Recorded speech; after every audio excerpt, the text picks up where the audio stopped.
పరిశుద్ధ గ్రంథమైన బైబిల్ గ్రంథంలో నుండి తిమోతికి రాసిన మొదటి పత్రిక. హల్లెలూయా. తిమోతికి రాసిన మొదటి పత్రిక 2వ అధ్యాయం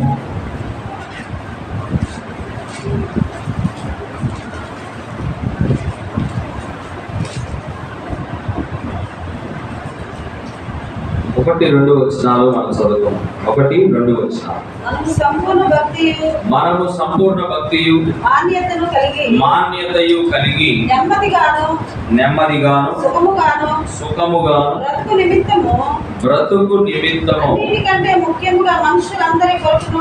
అన్నిటికంటే ముఖ్యముగా మనుష్యులందరి కొరకును రాజుల కొరకును అధికారులందరి కొరకును విజ్ఞాపనములను ప్రార్థనలను యాచనలను కృతజ్ఞతాస్తుతులను చేయవలెనని హెచ్చరించుచున్నాను.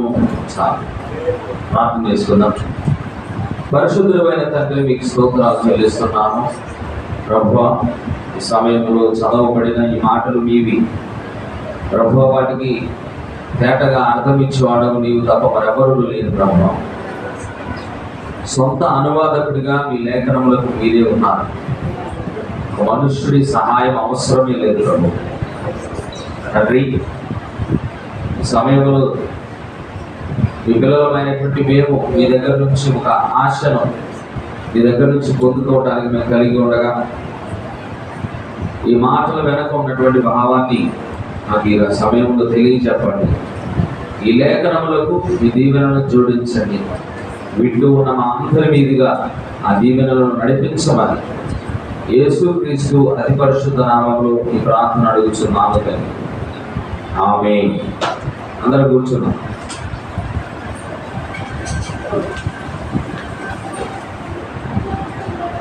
హల్లెలూయా. సంతోషంగా ఉన్నారా? చాలా మంచి సమయాన్ని మనం కలిగి ఉన్నాం. ప్రియమైన దేవుని సంగమా, మీ దగ్గర నుంచి నేను కోరుకునేది ఒకటే, వాక్యం చెప్పేటప్పుడు శ్రద్ధగా వాక్యాన్ని గ్రహించాలని నేను కోరుతున్నాను. కాబట్టి మీకు ఏమీ లేదు. మీ దగ్గర నుంచి వాక్యాన్ని చెబుతున్న వాక్యం దాన్ని శ్రద్ధగా విని దానిలో ఉన్నటువంటి ఆ సారాన్ని మీరు గ్రహించాలని నేను కోరుతున్నాను. ఒక మనిషి మార్పు చెందాలి అంటే, ఒక మనిషిలో నూతనమైనటువంటి అలవాట్లు పుట్టాలి అంటే, ఈ మాటలను మన హృదయంలోనికి చేర్చుకోవాలి. అంటున్నారా? మొదట అసలు చెబుతున్న వాక్యాన్ని నమ్మాలి. ఒక సంఘానికి మనం అక్కడికి వెళ్తున్నామంటే అక్కడ చెప్పేటువంటి వాక్యం సత్యమని నమ్మాలి. ఆయన చెప్పేది సత్యం కాదు అని ఒకటేమో హృదయంలో పెట్టుకొని పైకి నమ్మినట్లుగా నటిస్తే దానివల్ల ఏ ప్రయోజనం మీకు ఉండదు. హల్లెలూయా. ఒకవేళ ఇక్కడ కంటే శ్రేష్టమైనది మాకు వేరొక చోట దొరుకుతుంది అని మీకు అనిపిస్తే దర్జాగా మీరు వెళ్ళచ్చు అక్కడికి. అంటున్నారా? ఇక్కడ కంటే మాకు మరొక చోట మా మనసుకు ఆత్మీయంగా మేము అక్కడికి వెళ్తే బలపడతాము అని మాకు అనిపిస్తుంది అని కనుక అనిపిస్తే దర్జాగా వెళ్ళొచ్చు. ఎందుకంటే మన మనస్సాక్షిని మనం మోసం చేసుకోకూడదు. మన మనస్సు ఒకటి ఉంటుంది లోపల. ఆ మనస్సుకు వ్యతిరేకమైన పని మనం చేయకూడదు ఎప్పుడు కూడా. అందుకని నేనేం చెప్తానంటే, మన మనస్సాక్షి ఎటు నడిపిస్తుందో ఆ మనస్సాక్షి మన మీద రేపు దోషారోపణ చేయకూడదు. కనుక నేను ఏం చెప్తానంటే, మొదట వాక్యము చెప్పేవాడిని నమ్మాలి. అతను చెప్పే మాటలు కూడా సత్యమైనవని నమ్మాలి. అయితే ఒక మనిషి చెప్పే మాటలు సత్యమైనవని లేదా అతను సత్యమైన వాడని ఎలా కనుక్కోవాలి? కొన్ని కొలమానాలు ఉన్నాయి. మనం మనిషిని చూడడానికి పైకి అతని వేషధారణ బట్టి మనం గ్రహించలేము. యేసు ప్రభు కూడా ఏం చెప్పాడంటే, అతని వేషధారణ బట్టి లేదా అతని మాటలను బట్టి కాదు అతన్ని నమ్మవలసింది, అతనిలో ఉన్న ఫలాలను చూడాలి. ఫలం అంటే కూడా ఏదో చెప్పాడు. ఒక్కొక్క చెట్టుకి ఆయా కాలాల్లో ఫలాలు కాస్తాయి. ఎండాకాలం వస్తే మామిడి చెట్టుకి మామిడి పండ్లు కాస్తాయి. అంటే సమయానికి తగినట్లుగా దేవుడు ఒక్కొక్క చెట్టుకి ఒక్కొక్క సమయాన్ని పెట్టాడు. సమయానికి తగ్గట్టుగా ఆ ఫలాలు వస్తాయి. దీన్ని పోల్చి ప్రవక్త ఏం చెప్పాడంటే, ఏ కాలానికి పంపించబడిన వాక్యము ఆ కాలముకు చెప్పబడాలి. ఒక మనుష్యుడు ఆ కాలానికి సంబంధించని వాక్యం కనుక చెబుతున్నాడు అంటే అతన్ని మీరు గుర్తించాలి, అతను ఒక దొంగ బోధకుడు అని. వింటున్నారా? ఇవాళ జనులు ఎలా ఉన్నారంటే, ఒక సంఘానికి వెళ్ళి వాక్యం వింటారు, ఒక సంఘానికి వెళ్ళి వాక్యాన్ని వింటారు, సరే వింటారు, తర్వాత వెళతారు, వెళ్ళి మరలా వేరొక సేవకుడిని తమ హృదయంలో పెట్టుకుంటారు. ఈయన చెప్పేది భలే ఉంటుంది కదా, అంటున్నారా? నేను వెళ్ళే దానికంటే కూడా ఈయన చెప్పేది బ్రహ్మాండంగా ఉంటుంది. అది ఆత్మ సంబంధమైన వ్యభిచారం, అది ఆత్మ సంబంధమైన జారత్వం. అది మనము ఒక సేవకుడిని నిర్ణయం చేసుకున్నాక ఆ సేవకుడితో నిలిచి ఉండాలి మనం. వింటున్నారా? ఒకవేళ ఇక్కడ కంటే నా ఆత్మీయ జీవితం వేరొక చోట బలపడుతుంది అని అన్నప్పుడు చెప్పి, అయ్యగారు నీ దగ్గర వాక్యం నాకు అర్థం కావట్లేదు, నీ దగ్గరకు వచ్చిన తర్వాత నేను నాశనం అయ్యాను, నీ దగ్గరకు వచ్చాక నేను చాలా డీలా పడిపోయాను, వేరొక ఆయన దగ్గరికి వెళ్తే ఆడికి వెళ్ళిన వాళ్ళందరూ ఇల్లులు వాకిళ్ళు కట్టుకొని పొలాలు పంటలు కొనుక్కుంటున్నారు, కాబట్టి నేను అక్కడికి వెళ్తాను అని ఒక మాట చెబితే దాన్ని నిరభ్యంతరంగా నువ్వు అక్కడ అట్లా చెప్పేసి నువ్వు వెళ్ళొచ్చు. నేను ఎందుకు చెబుతున్నాను ఈ మాటలు అనేది మీరు జాగ్రత్తగా వినాలి. సేవకుడిని అంగీకరించి సేవకుడి యొక్క మాటను అంగీకరించినప్పుడే మనకు మేలు కలుగుతుంది. బ్రహ్నాం గారు తన దగ్గరకు వచ్చినటువంటి విశ్వాసులలో స్వస్థత కోసం వచ్చినప్పుడు బ్రహ్నాం గారు అడిగేవారు, అమ్మా నేను దైవజనుడు, నన్ను నమ్ముతున్నావా? ఫస్ట్ అడుగుతాడు. అది యేసుక్రీస్తు వారు కూడా అడిగారు, నేను దీన్ని చేయగలను, నన్ను విశ్వసిస్తున్నావా? మొదట మనం మనిషి మాట కంటే కూడా ఆ మనిషిని మొదట మనం అంగీకరించాలి. ఇతను చెప్పేది సత్యమే అని మనకు అర్థమవ్వాలి మొదట. ఇక్కడ సేవ చేస్తుంది జనాలను పోగు చేసుకోవడానికో లేదా ఉన్నటువంటి ఆస్తులు పెంచుకోవడానికో కాదు. నాకు తెలిసి నాలాగా ఇక్కడ ఎవడని చేసుంటేవాడు ముందే పారిపోయేవాడే, ఇన్ని సంవత్సరాలు చేయవాడు. ఎందుకంటే మనం ఇక్కడ కట్టే రెంట్ 2,000 కూడా రావు నెలలో. 2,000 కూడా రావు, బహిరంగంగానే చెబుతున్నా. ఎందుకంటే మన వాళ్ళకి నేను నేర్పలేదు, అది నా తప్పే. కానుకలు వేయటం మన వాళ్ళకి నేనే నేర్పలేదు. అసలు ఎప్పుడు కూడా కానుకలను గురించి వెనకేయటం, కానుకలు చెబుతూ వీళ్ళు ఏమన్నా అనుకుంటారేమో నేనే మొహవాడ పట్టడం, అసలు కానుకల గురించి చెప్పడమే మానేశాను. అందుకనే నేను మరి అవి కూడా ఎందుకు వేస్తున్నారు నాకు అర్థం కావట్లేదు. కానుకల పెట్టలో ఆ 100-200 ఎందుకు వేస్తున్నారు నాకు అర్థం కావట్లేదు. నెలకు 2,000 దీనికి అద్దె కడుతున్నాము, మరి దీనికి కరెంటు బిల్లు కూడా వస్తుంది, అది ఎంత వస్తుందో నాకు తెలియదు. ఇలాగా డబ్బు కోసమే వచ్చినోడైతే ఎప్పుడూ తోక ముడుచుకొని పారిపోయాడు. నాకు ఈ సేవ దేవుద్రా బాబు, ఏముంది దీంట్లో? వారానికి 2 సార్లు వచ్చి నిలబడి గంటలు నిలబడి నడువు నేను తెచ్చుకోవాలా? నేనేం చెప్తున్నానంటే ఆ ఉద్దేశాన్ని మీరు గ్రహించండి. నేనే ఇప్పుడు మిద్దెలు కట్టుకోవాల్సిన పని లేదు నాకు.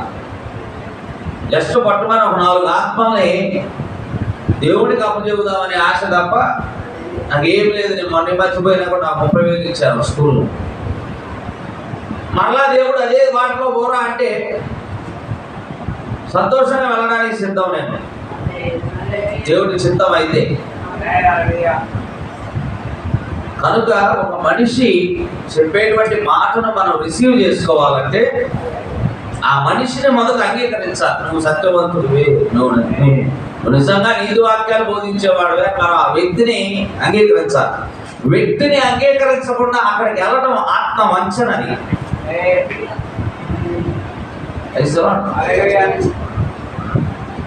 ఎందుకంటే కొన్నిసార్లు కొంతమంది మనుషులు చెబుతున్నప్పుడు వినాలనిపిస్తుంది. చూడండి, పిల్లల మాట విన్నప్పుడు, తల్లిదండ్రులు చెప్పినా విననప్పుడు వాడు వినేటువంటి వాళ్ళ చేత చెప్పిస్తాం. ఇది కూడా అంతే. కొంతమంది వాక్యం చెబుతుంటే నచ్చకపోవచ్చు మనకి, వింటున్నారా? కానీ కొంతమంది వాక్యం చెబుతుంటే బా భలే చెబుతున్నాడే, నాకు భలే అర్థమవుతుంది. నేను అదే చెప్తున్నాను ఇప్పుడు. ఒకవేళ నా మాటలు మీకు నొప్పి కలిగించి మిమ్మల్ని మార్పు తీసుకురాకుండా మిమ్మల్ని కఠినపరిచేటువంటి విధానంలో ఉంటే సంతోషంగా మీకు నచ్చిన చోటకు మీరు వెళ్ళొచ్చు. దేవుడే మాట్లాడుతున్నాడు ఈ మాటలు. కానీ ఇక్కడికి వచ్చి వెనకడోరులో మళ్ళీ వేరే దగ్గరికి వెళ్ళి, ఇక్కడికి వచ్చిన తర్వాత మళ్ళీ వేరొక డోర్లోకి వెళ్ళి వెనకడోరులోకి వెళ్ళి ఆయన ఎవరినో ఆరాధించడం, ఆయన ఎవరినో పూజించడం కనుక నువ్వు చేస్తే నువ్వు ఆత్మవంచన చేస్తున్నావు. రేపు దేవుడికి నువ్వే సమాధానం చెప్పుకోవాలి.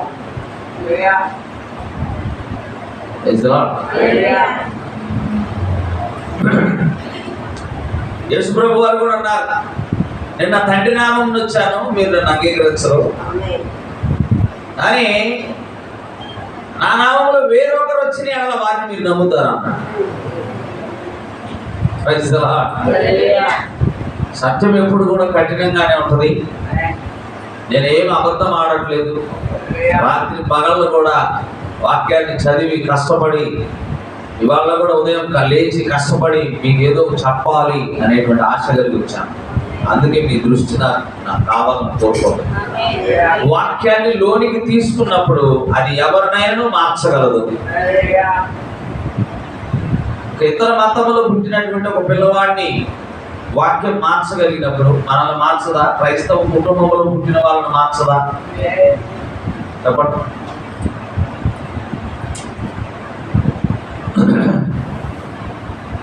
ఈరోజు చాలా ప్రాముఖ్యమైన విషయం, చాలా అంటే చాలా ప్రాముఖ్యమైనది. ఈ ప్రాముఖ్యమైనది అని నేను చెప్పడం కాదు, పౌలు గారు కూడా చెప్పాడు ఈ మాట. ఫస్ట్ ఆఫ్ ఆల్ అని ఇంగ్లీష్లో రాయబడి ఉంది. చదువుకున్న లేఖనాలలో అన్నిటికంటే ముఖ్యముగా అని అన్నాడు, చూసారా? దాన్ని అండర్లైన్ చేసుకోవాలి మీరు. తిమోతికి రాసిన మొదటి పత్రిక 2వ అధ్యాయములో 1వ వచనములోనే అన్నిటికంటే ముఖ్యముగా అని అన్నాడు. అన్ని అంటే అన్ని. హల్లెలూయా.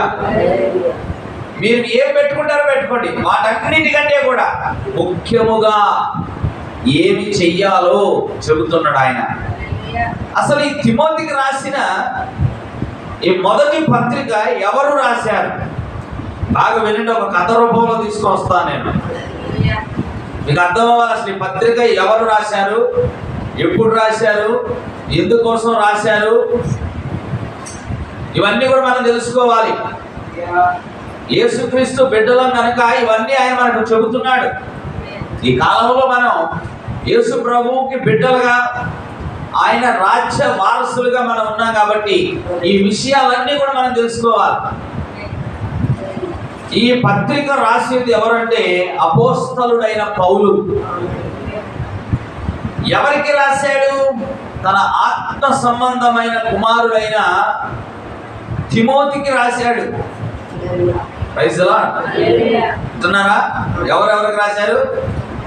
అపోస్తలుడైన పౌలు, తన ఆత్మీయ కుమారుడైన తిమోతికి రాశాడు. ఎప్పుడు రాశాడు అంటే పౌలు మొట్టమొదటిసారి రోమా ప్రభుత్వం కింద ఖైదీగా వెళ్ళి ఆ ఖైదుగా ఉన్నటువంటి ఆ దినములు పూర్తయిన తర్వాత బయటికి విడుదల చేయబడిన తర్వాత తన ఆత్మీయ కుమారుడైనటువంటి తిమోతితో కలిసి ఎఫెస్సు అనే పట్టణానికి వెళ్ళాడు. Praise the lord. ఎఫెస్సు పట్టణానికి వెళ్ళి ఆ ఎఫెస్సు అనే పట్టణంలో తిమోతిని ఉంచి ఇక్కడున్న ఈ చిన్న సంఘాన్ని నువ్వు చూసుకోవాలి అని చెప్పి ఎఫెస్సు ప్రాంతంలో ఉన్నటువంటి ఆ సంఘాన్ని తిమోతి చేతులకు అప్పగించి అక్కడ నుంచి మరలా పౌలు బయలుదేరి మాసిడోనియాకు వెళ్ళాడు. Praise the Lord. ఈ మాసిడోనియాకు వెళ్ళిన తర్వాత ఆ ప్రాంతంలో ఉండి తన ఆత్మీయ కుమారుడైనటువంటి తిమోతికి ఈ మొదటి పత్రికను రాశాడు ఆయన. Praise the Lord. వింటున్నారా? అర్థమైనా? మొదటిది ఈ పత్రిక పౌలు రాశాడు. ఎవరికి రాశాడంటే తన ఆత్మీయ కుమారుడైన తిమోతికి రాశాడు. ఎక్కడ ఉండి రాశాడు అంటే మాసిడోనియా అనే ప్రాంతంలో ఉండి ఎఫెస్సులో చిన్న సంఘాన్ని నిర్వహిస్తున్న తిమోతికి ఈ పత్రికను రాశాడు. అసలు ఈ తిమోతి ఎవరు? Praise the Lord. పూర్తిగా అర్థం చేసుకోవడానికి ప్రయత్నం చేయండి. ఈ తిమోతి ఎవరు? తిమోతి అనేటువంటి ఈయన ఒక యవనస్తుడు. హల్లెలూయా. చూడండి, ఆ కాలంలోనే యవనస్తులు పరిచర్య కోసం ఎంత ప్రయాసపడుతున్నారు. లూస్త్రా అనేటువంటి ఒక పట్టణంలో జన్మించిన వాడు ఈ తిమోతి. తిమోతి వాళ్ళ తల్లిగారి పేరు యూనిస్. అలాగనే తిమోతి గారి యొక్క అమ్మమ్మ పేరు కూడా రాయబడింది. ఆమె పేరు లూయిస్. హల్లెలూయా.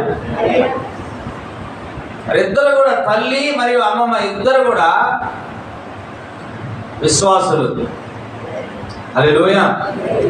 అయితే క్రమేణా పౌలుకి ఏమర్థమైందంటే విశ్వాసములో నమ్మకస్తుడిగా కనిపించాడు తిమోతి.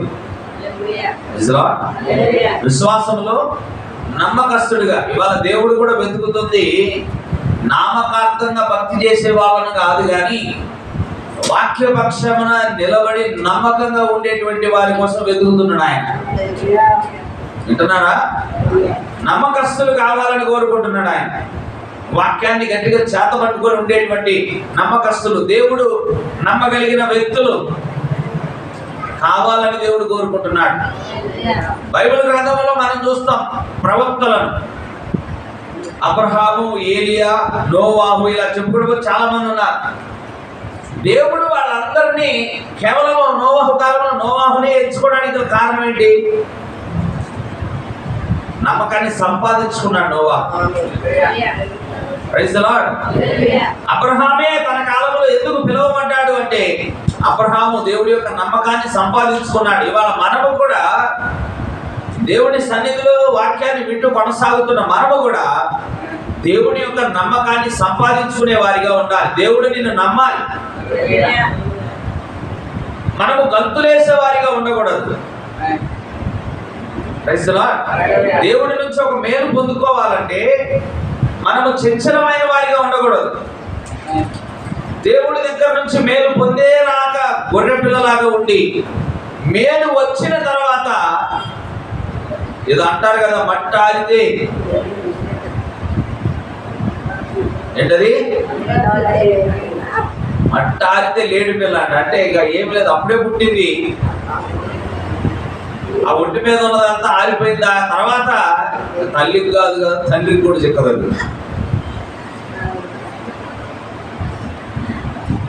అట్ట పడిందో లేదో అటు కాళ్ళు అటు తరకలాడుతూ ఉంటుంది. కాస్త స్టాండర్డ్ అయిందంటే 4 కాళ్ళ మీద నిలబడేటువంటి బలం వచ్చింది అంటే ఆ బ్యాలెన్సింగ్ కనుక అర్థం చేసుకోగలిగితే ఏం లేదు, సింహాల ముందు పోయి కూడా నిలబడుతుంది. సింహం తింటదనుకో తర్వాత సంగతి అది. హల్లెలూయా. చంచలంగా ఉండకూడదు, దేవుడి దగ్గర నమ్మకంగా ఉండాలి. అలాంటి నమ్మకస్తుడై తిమోతి.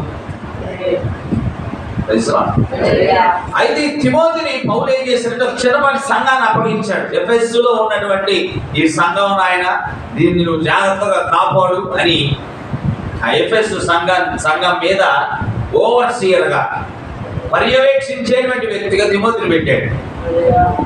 పౌలే పెట్టాడంటే తిమోతి ఎంత క్రమశిక్షణ కలిగిన వాడో, ఎంత అర్హత కలిగిన వాడో కదా. పౌలే మండుతున్న అగ్నిగోళం లాంటి వాడు, మరి పౌలే ఒక వ్యక్తిని ఎంచుకొని పెట్టాడంటే తిమోతి ఎంత గట్టివాడో కదా. గట్టివాడా మెత్తనివాడా? ఖచ్చితంగా నమ్మకస్తుడు. ఎఫెస్సులో ఉన్నాడు తిమోతి. ఈ ఎఫెస్సులో ఉన్న తిమోతికి పౌలు పత్రిక రాశాడు. ఎందుకు రాశాడు? కారణం ఏంటి? తిమోతి పత్రిక మొత్తం 6 అధ్యాయాలు ఉంటాయి. మీరు చదివితే ఈ 6 అధ్యాయాలు కూడా సంఘానికి సంబంధించినవి. ఇవన్నీ కూడా ఒక సంఘము ఎట్ట కట్టబడాలి, సంఘం దేని మీద కట్టబడాలి, సంఘములో ఉండే సేవకులు ఎలా ఉండాలి, సంఘములో ఉండే పరిచర్య చేసే స్త్రీలు ఎలా ఉండాలి, సంఘములో పరిచారకులు ఎలా ఉండాలి, సంఘములో సంఘ పెద్దలు ఎలా ఉండాలి, సంఘములో ఉపదేశకులు ఎలా ఉండాలి,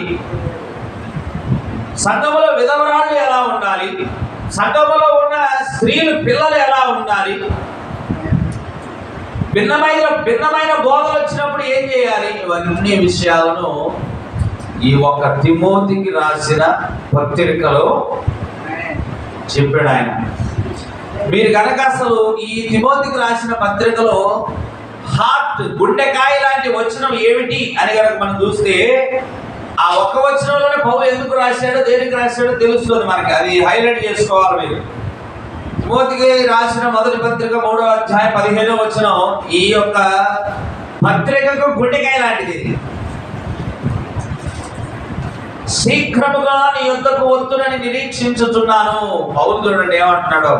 తిమోతి, ఎఫెస్సులో నువ్వు ఉన్నావు కదా, నీ దగ్గరకు రావాలన్నది నాకు అని చెబుతూ, అయినను నేను ఆలస్యము చేసిన ఎడల దేవుడి మందిరములో అనగా జీవము గల దేవుడి సంఘములో జనులు ఎలాగూ ప్రవర్తింపవలెనో అంటున్నారా.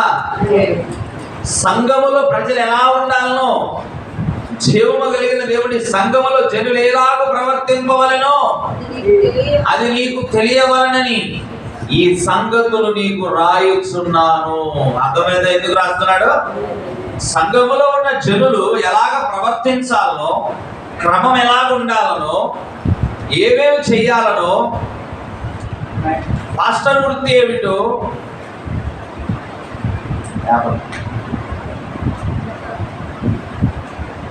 నాకు నిద్ర వస్తున్నాం అన్నమాట. కుర్చీలాడ కూర్చోలేచి వాక్యం వినేటప్పుడు అందరూ చెప్పేది ఏమిటో తెలుసా? నిద్రపోయే వాళ్ళందరూ నిద్రపోవట్లేనంటారు. మరే మేము చాలాసార్లు చెప్పింది నేను నిద్రపోవట్లేదని. కానీ జరిగే విషయం ఏదైనా బ్రహ్మాండంగా నిద్రపోతున్నారు. హల్లెలూయా. అర్థమైన జీవము కలిగిన దేవుడి సంఘములో జనులు ఇలాగ ప్రవర్తించవలను అది నీకు తెలియాలి. అందుకని ఈ ఉత్తరం నీకు రాస్తున్నాను అని చెప్పాడు. చూడండి ఏమేమి సమస్యలు ఉన్నాయో. ఫాల్స్ టీచర్స్ వర్ స్ప్రెడింగ్ రాంగ్ డాక్టర్స్. తప్పుడు సిద్ధాంతాలను బోధిస్తున్న తప్పుడు బోధకులు ఉన్నారంట ఎఫెసు పట్టణంలో. వాళ్ళ నుంచి ఎలా జాగ్రత్త పడాలో రాశాడు. అందుకనే రాశాడు. Some are obsessed with endless genealogies and useless arguments. పనికి రానటువంటి తర్కవాదాలు పెట్టుకుంటున్నారు. ఈ సంఘం గొప్ప, మా సంఘం గొప్ప, మీ వంశం గొప్ప, మా వంశం గొప్ప అని వంశావళులు బోధించుకుంటున్నారంట. మేము అహరోను సంతానం అంటే ఒక అతను, మేము మోషే సంతానం అని ఒకళ్ళు, అట్లా వంశావళులు చూసుకుంటున్నారంట. ఆ పనికిరాని తర్కవాదాలను ఆపండి, ఆ మితము లేని వంశావళుల గురించి ఆపండిగా దాని గురించి రాశాడు. Some wanted to be teachers of the law without understanding it. ధర్మశాస్త్రాన్ని అర్థం చేసుకోకుండానే ధర్మశాస్త్ర బోధకులు అయ్యారట కొంతమంది. దాని అది ఎలా ఉంటుందంటే, పిల్లల్ని కనని వాడు లేదా పిల్లల్ని కనని తల్లి 12 మంది పిల్లలున్న తల్లి దగ్గరకు వచ్చి పిల్లల్ని ఎట్ట పెంచాలమ్మా అట్ట పెంచాలమ్మా అని చెబుతున్నాను. పిల్లలే లేదేమికి, అసలేమో గర్భము దాయలేదు, ఏమో పిల్లలకు జన్మ కూడా ఇవ్వలేదు. ఏమి వెళ్ళి 12 మంది సంతానాన్ని కలిగినటువంటి ఆ స్త్రీకి చెబుతుందంట, ఇట్ట పెంచాలమ్మా అట్ట పెంచాలమ్మా అని చెబుతుందంట. ఇది కూడా అంతే, వాక్యాన్ని అర్థం చేసుకోవాడు బోధకుడు అయ్యాడంట. అక్కడ వాళ్ళ గురించి కూడా జాగ్రత్త పడాలి. There were issues about public worship, prayer and leadership. నాయకత్వంలో, ప్రార్థనలో, ఆరాధన విషయాల్లో అక్కడ కొన్ని సమస్యలు వచ్చినాయంట. ఆ సమస్యల గురించి అన్ని కూడా పరిష్కరించడానికి పత్రిక రాశాడు. అలాగనే the church needed qualified elders and deacons.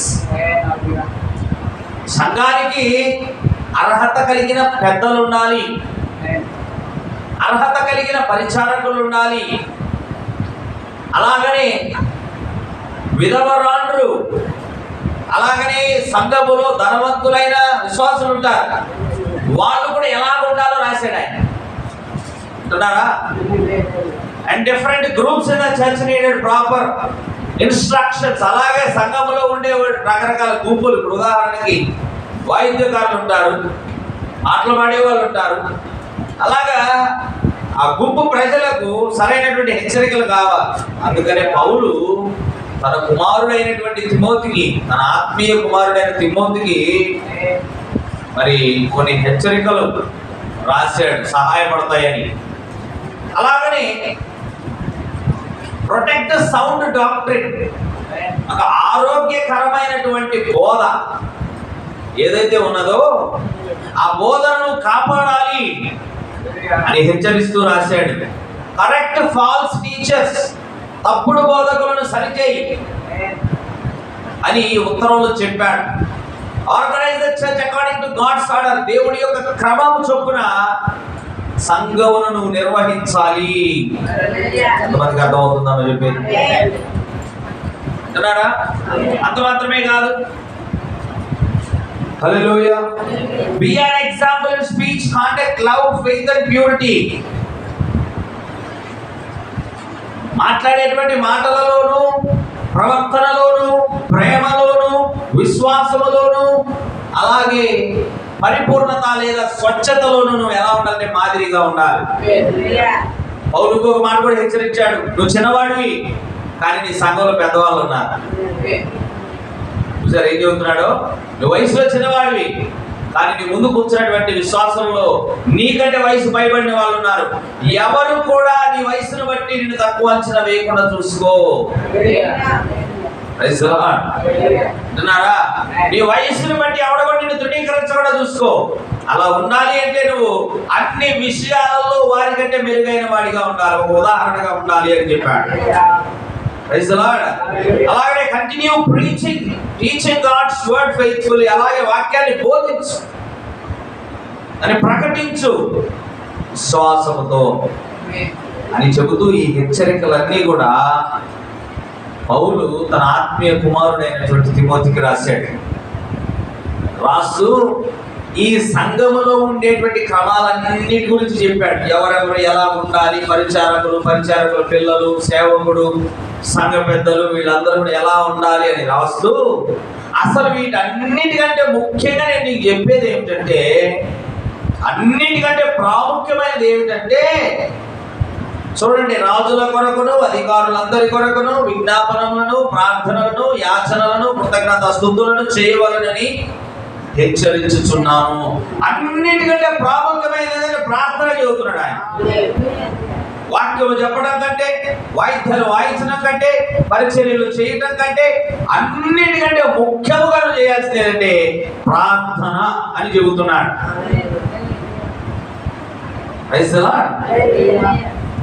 ప్రార్థన చేయాలంట. ప్రవక్త అంటాడు, ఈ కాలానికి పంపించబడినటువంటి ప్రవక్త అన్నీ చేస్తామంట, కానీ మన ప్రార్థన చాలా తక్కువ చేస్తామంట. ఎక్కువగా మాట్లాడతాం కానీ ప్రార్థన చాలా తక్కువ చేస్తామంట. మనం వింటున్నారా? అన్నీ చేస్తామంట ఏమి చేయమనే చేస్తూ ఉంటా కానీ మనకి ప్రార్థన చేయడానికి సమయమే లేదు అంటున్నాడు ఆయన. ఏమి చేయడానికే మనకు సమయం ఉంది కానీ ప్రార్థన చేయడానికి మాత్రం మనకి ఏం లేదు, సమయం లేదు. మరేమో బైబిల్ చెప్తుంది వాళ్ళు నన్ను ఏమి అడగట్లేదు కనుకని వాళ్ళు ఏమి పొందుకోవట్లేదు. ఒక మనిషి సమస్యల్లో పడి చచ్చిపోతాంలే కానీ ఆ సమస్య గురించి దేవుడి దగ్గర విచారణ చేయట్లేదు. ఒక సమస్య వచ్చినప్పుడు ప్రభు అసలు ఈ సమస్య నాకు ఎందుకు వచ్చింది,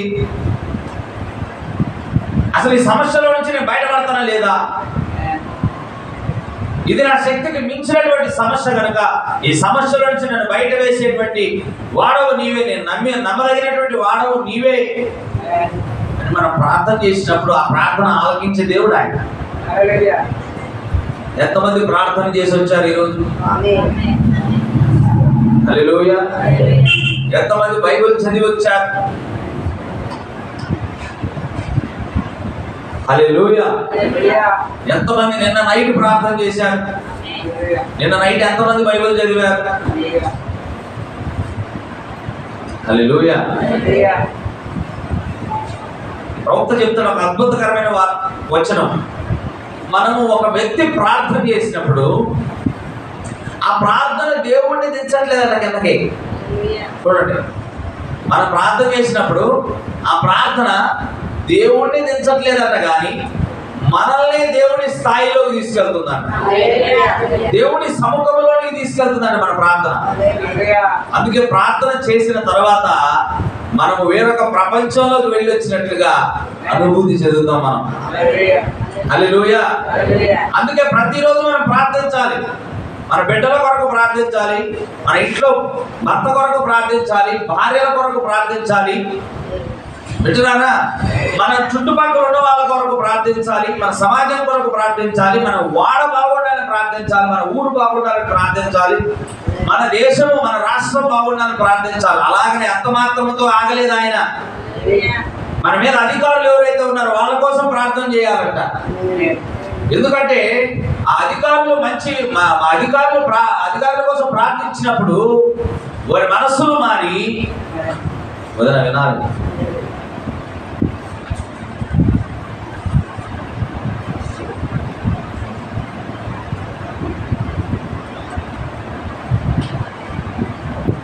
రాజుల కొరకు ప్రార్థన చేసినప్పుడు ఒకవేళ రాజు చెడు ఆలోచనతో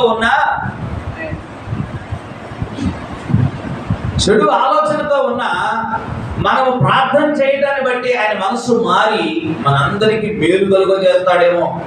అది ఏమన్నాడు? రాజుల కొరకు చేయమన్నాడు. వాళ్ళ మనసు మారింది. కఠినమైనటువంటి మనస్సును కూడా ఆయన మార్చగలడు. నీ చుట్టూ ఉన్న అధికారుల కొరకు, నువ్వు జీవిస్తున్న సమాజం కొరకు, నీ ఇంటి పక్కన వాళ్ళ కొరకు, నీ ఇంటి ఎదురు వాళ్ళ కొరకు, నీ వీధి కొరకు, అందులో ఉన్న జనాల కొరకు నువ్వు ప్రార్థన చేస్తే నువ్వు శాంతకరమైన జీవితాన్ని జీవించడానికి అది ఉపయోగపడుతుందా అంటున్నాడు. అంతే కదా. మన ఇంటి పక్కన వాళ్ళు, మన ఇంటి ఎదురు, మన వీధిలో ఉన్న వాళ్ళందరూ బాగున్నప్పుడే కదా మనం బాగుండేది. అవునా? అందుకోసం అందరి గురించి ప్రార్థన చేయాలి. 4 రకాల ప్రార్థనలు చెప్పాడు. విజ్ఞాపన అంటే ఒక విషయము గురించి ప్రార్థన చేసేది విజ్ఞాపన. ప్రార్థన అంటే మాటలు ఉంటాయి, వాక్య పరిచర్య ఉంటుంది, ప్రార్థన ఉంటుంది. ఇది ప్రార్థన. యాచన అంటే వేరొకరి కోసం నువ్వు ప్రార్థిస్తే అది యాచన అవుతుంది. తర్వాత కృతజ్ఞతాస్తుతులు. దేవుడు ఏ మేలైనా నీకు చేసినప్పుడు దాన్ని బట్టి కృతజ్ఞతలు చెల్లిస్తూ చేసే ప్రార్థన, అది కృతజ్ఞతాస్తుతులకు సంబంధించిన ప్రార్థన. 4 రకాల ప్రార్థనలు చెప్పాడు. యేసుప్రభు మన కోసం నిరంతరం యాచనలు చేస్తున్నాడు, మన గురించి చేస్తున్నాడు ఆయన. హల్లెలూయా. ఈ 4 రకాల ప్రార్థనలు ప్రతి మనిషి చేయాలి.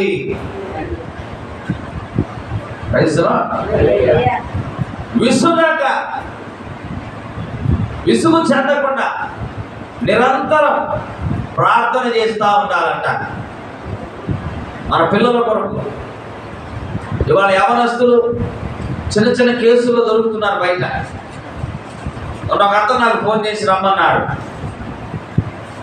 అన్నా, మా ఊరిని పోలీసులు 4 కలిసి పట్టుకెళ్ళారు. వాళ్ళ బట్టలు కూడా పోలీసు బట్టలు కాదు, మఫ్తీలో వచ్చారన్నా. లేదంటే రొంపిచెర్ల పోలీస్ స్టేషన్కి వచ్చి మాట్లాడండి అని చెప్తున్నాడు. ఏం చేయాలో అర్థం కావట్లేదన్నా, మరి ఏం చేయాలన్నా అన్నాడు. సరే వెళ్ళి మాట్లాడదాము, రొంపిచెర్లకి వెళ్దాము అని చెప్పాను. అసలు అది ఏ కేసు అని అడిగాను. నలుగురు వచ్చి ఇంటికి వచ్చి పట్టకించారంటే అదే చిన్న చితక కేసు కాదు, అది డబ్బుల కేసు అయినా అయి ఉండాలి, గంజాయి కేసు అయినా అయి ఉండాలి.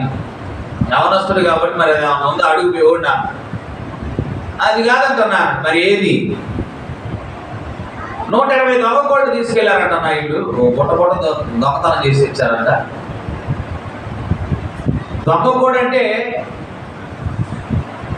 మనం వాడుకునేటువంటి బాయిలర్ కోడి కాదు, అది ఒక్కొక్క కోడి పిల్ల 50,000 అంట. చక్కగా 2 బుట్టలు తెచ్చుకున్నారు. ఇల్లు చదివేదేమో 10th క్లాసే. 10th క్లాస్ పాస్ అయిందట అబ్బాయి. 10వ తరగతి పాస్ అయ్యిండు. వీడికి తోడు ఓ మహామేధావి వేశాడు ఈ స్కెచ్. ఆ మహామేధావి ఎక్కడెక్కడో తిరుగుతున్నట్టు, అసలు ఇంట్లోనే ఉన్నాడట ఆయన. వాడి వయసు ఎంతరా బాబు అంటే 20 సంవత్సరాలు. ఆడు మేజర్ అయింది, మైనర్ అయింది. రైతులా ఇక అడుగుతున్నారు వాళ్ళు, లక్షలు అడుగుతున్నారు. లేదా ఆ కోళ్ళు ఏడనే చెప్పండి, పోయి మేమన్నా కోళ్ళు తెచ్చుకుంటాం. ఆ కోళ్ళు విలువైన 50 అది దొరికేవి కావు.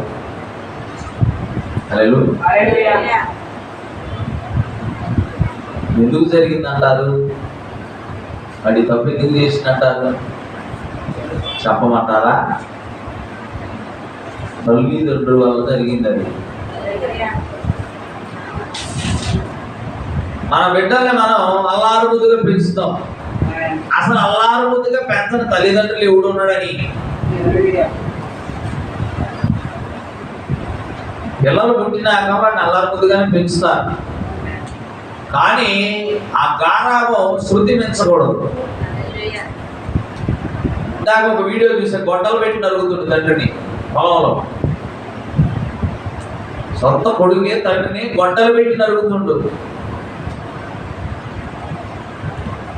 తల్లి తలకాయ తెంచిన పట్టుకున్నాడు, జడ పట్టుకున్నాడు. ఇట్లా ఎందుకు ఇవన్నీ జరుగుతున్నాయో ప్రవక్త స్పష్టంగా చెప్పాడు. ఒక చిన్న పిల్లవాడు తప్పు చేస్తే దాన్ని పిల్లలు చేసిన తప్పిదంగా పరిగణలోకి తీసుకోకూడదు అంటున్నాడు ప్రవక్త. అది నిర్మోహమాటంగా తల్లి తండ్రి తప్పు అంటున్నాడు. తండ్రి తప్పు కూడా అనట్లేదు, తల్లి తప్పు అంటున్నాడు ఆయన. ఒకడు గాలికి తిరుగుతున్నట్టే ఆ తప్పు తండ్రిది కూడా కాదంట, తల్లిదేనంట. అది తల్లులకు నచ్చదు ఈ మాట చెబితే.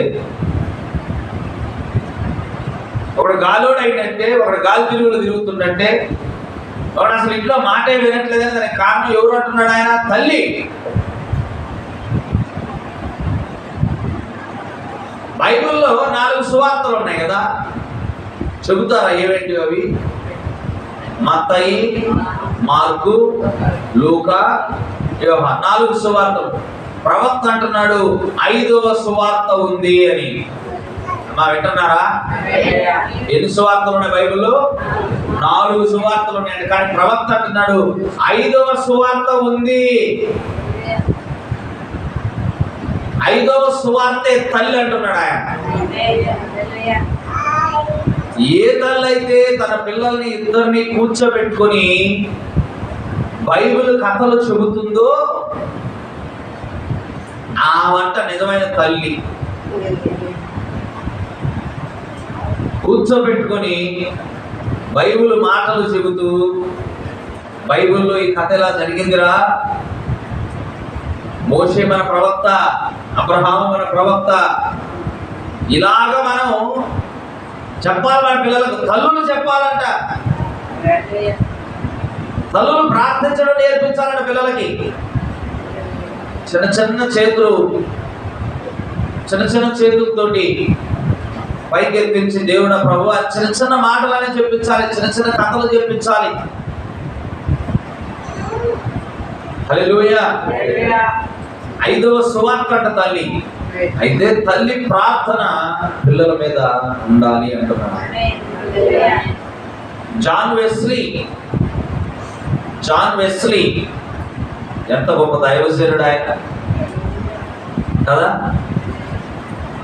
మరి 6వ సంఘకాలపు దూత జాన్ వెస్లీ అంత గొప్పవాడు ఎలా అయ్యాడంటే, దేవుని కుడి చేతిలో ఉన్నటువంటి 7 నక్షత్రాలలో ఒక నక్షత్రముగా జాన్ వెస్లీ ఎలాగ అయ్యాడు అంటే, ప్రవక్త చెబుతున్నాడు, వాళ్ళ తల్లి సూజన్నా వెస్లీ 19 మంది పిల్లలట. ఎంతమంది? 19 మంది పిల్లలు. ఆ వెంట పెంచిందో వామ్మో, వీళ్ళిద్దరు లేకపోతే మేము తట్టుకోలేకపోతున్నాం. రాత్రి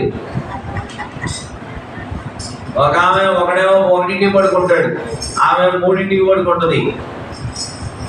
మరి ఆవిడ 19 మంది పిల్లల్ని ఎట్లా పెంచిందో మరి. అంత మాత్రమే కాదు, ఆ ఆశ్చర్యకరమైన విషయం చెప్పాడు ఆమె గురించి. 19 మంది పిల్లలు ఒక పక్కన పెంచుతూనే, ఇంట్లో బట్టలు ఉతుకుతూనే, ఇంట్లో కావాల్సిన నీళ్లు ఆ కాలంలో ఉన్నటువంటి ఆ నీళ్ల చెరువు దగ్గరకు పోయి నీళ్లు తెచ్చుకుంటూనే 2.5 గంటలు ప్రార్థన చేసేదాకా. నాకు ఎప్పుడు నిద్రపోయిందో ఇప్పుడు తినదో నాకు తెలియదు, కానీ 2.5 గంటల ప్రార్థన చేసేదట. వింటున్నారా? వాళ్ళిద్దరు తిరుగుతుంటే వాళ్ళిద్దరికి వెళ్ళి చూస్తున్నారా?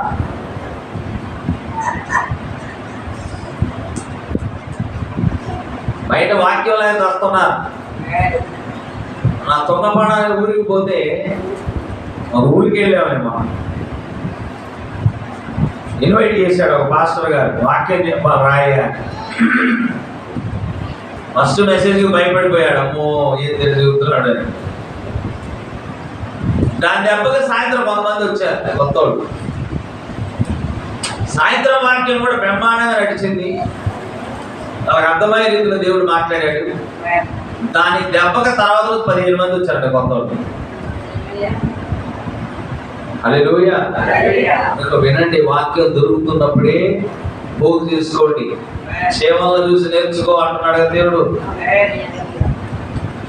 మరి 19 మంది పిల్లల్ని పెంచి పోషిస్తూనే, వాళ్ళకి ఆహారం వండి పెట్టుకుంటూనే, భర్తకు కావాల్సిన అన్ని కూడా చక్క పెడుతూనే, 19 మంది పిల్లలు పడుకున్నప్పుడు, అందరూ నిద్రపోయినప్పుడు ఆమె లేచి 19 మంది పిల్లల మీద ఆమె చేతులు ఇచ్చి ప్రార్థన చేసేదాన్ని ప్రవక్త చెప్పాడు.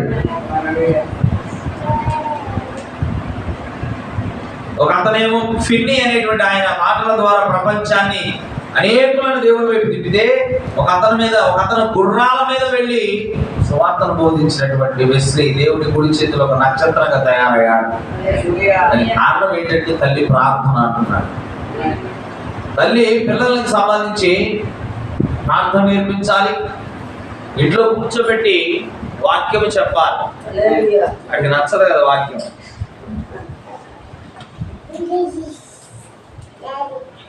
అందుకే ప్రార్థన అనేది చాలా ప్రాముఖ్యమైనది అంటున్నాడు ప్రవక్త. హల్లెలూయా. ప్రార్థన, ప్రవక్త అంటాడు, ప్రార్థన చూడండి, God making intercessions upon your confession. నీ ఒప్పుకోలును బట్టి, నువ్వు ఒప్పుకునే దాన్ని బట్టి దేవుడు నీ గురించి విజ్ఞాపన చేస్తున్నాడంట. Why brother kick them crutches away. నువ్వు చేతికర్రలు పట్టుకొని ఉన్నావా? చేతికర్రలు విసిరిపడేసాయి. Throw away that old stomach trouble. నీ పాత కడుపు జబ్బు అలాగే ఉందా? దాన్ని కూడా పక్కగా నెట్టేసాయి. Go on out. అవేమీ లేకుండా బయటికి వెళ్ళిపో. Eat your supper. బయటికి వెళ్ళి నువ్వు తినాల్సినటువంటి రాత్రి ఆహారం తిను. బాగుపడు, గెట్ వెల్, బాగుపడు. ఆమేన్. Believe him. ఆయన మీద నమ్మిక ఉంచు. యు గాట్ ద, ఇది వినండి, you got the greatest weapon in the world in your hand. నీ చేతిలో ప్రపంచంలోకెల్లా అత్యంత గొప్పదైన ఆయుధాన్ని నువ్వు కలిగి ఉన్నావు. చెబుతూ ఆయన అన్నాడు, ఆ ఆయుధం ఏదో కాదు, దట్ ఈస్ ప్రేయర్. అది ప్రార్థన. హల్లెలూయా. మన దేవుడు మన చేతుల్లోకి ఇచ్చిన అత్యంత శక్తి కలిగిన గొప్పదైన ఆయుధం ఏంటంటే ప్రార్థన అంటున్నాడు. ఆ ప్రార్థనతోటి నువ్వేం చేయొచ్చో చెబుతున్నాడు అక్కడ. నువ్వు కుంటివాడిగా ఉండి చేతికర్రలు పట్టుకున్నావా? ఇసిరావతలు పడి. కడుపు జబ్బు ఉందా? ప్రార్థన చేసి ఇసిరావతలు పడే దాన్ని కూడా అత్యంత శక్తి కలిగిన ఆయుధం అని చెబుతున్నాడు ప్రవక్త. ఎక్కువ మనం మాట్లాడతాం కానీ మనం ప్రార్థించమంట. మన పిల్లలకు ప్రార్థన నేర్పించాలి, మనము ప్రార్థన చేయాలి. వింటున్నారా? పిల్లలు పాడైపోవడానికి గల కారణం ఏంటంటే తల్లి అంటున్నాడు ఆయన. మనం వాళ్ళని తిట్టడం కాదు, వాళ్ళు పెద్ద అయిన తర్వాత వాళ్ళు ఇంకా భయంకరమైన నాశనమైన మార్గంలో నడుస్తుంటే అప్పుడు బాధపడటం కాదు. ముందు నుంచే ప్రవక్త చెప్తున్నాడు కదా, ముందు నుంచే చెప్తున్నాడు ప్రవక్త. ఇంకా అంటున్నాడు, ఇంకా ఏమంటున్నాడు చూడండి.